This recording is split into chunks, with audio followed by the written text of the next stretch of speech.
आता पेट्रोलचा खर्च विसरा, घरी आणा इलेक्ट्रिक स्टायलिस्ट इलेक्ट्रिक गाडी। 100% भारतीय बनावटीची इलेक्ट्रिक्स ईव्ही इलेक्ट्रिक गाडी आता उपलब्ध। 5 वर्षांची वॉरंटी, आकर्षक कलर्स आणि स्पोर्ट्स डिझाइन। एकदा चार्ज करा आणि 100 ते 140 किलोमीटर पर्यंत रेंज।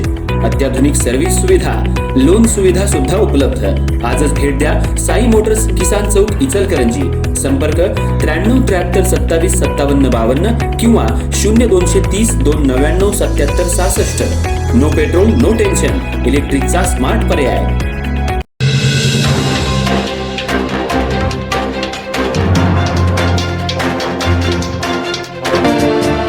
इचलकरंजी महानगरपालिकेच्या 22 कोटी रुपयांच्या नवीन कचरा उठाव टेंडरवरून पुन्हा एकदा सत्ताधारी भाजपमध्ये मतभेद उघड झाले आहेत।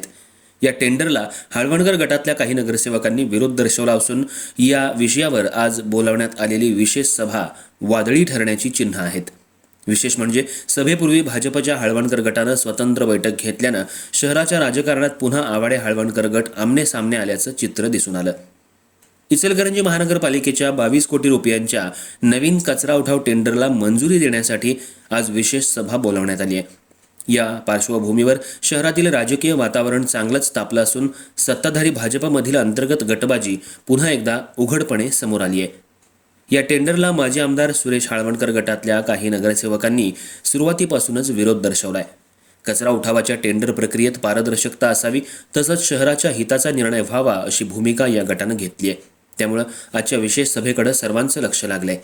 विशेष सभेपूर्वी भाजपच्या हळवणकर गटातल्या नगरसेवकांनी शहरातल्या एका हॉटेलमध्ये स्वतंत्र पक्ष बैठक घेतली। या बैठकीत विशेष सभेत कोणती भूमिका घ्यायची याबाबत सविस्तर चर्चा झाल्याची माहिती मिळाली। दुसरीकडे महानगरपालिकेच्या सभागृहात भाजपची अधिकृत पक्ष बैठक पार पडली। मात्र या बैठकीकडे हळवणकर गटातल्या नगरसेवकांनी पाठ फिरवल्यानं राजकीय चर्चांना उधाण आलं। दरम्यान या घडामोडींमुळे आमदार डॉक्टर राहुल आवाडे आणि माजी आमदार सुरेश हळवणकर या दोन गटातील मतभेद पुन्हा एकदा समोर आल्याचं चित्र निर्माण झालंय।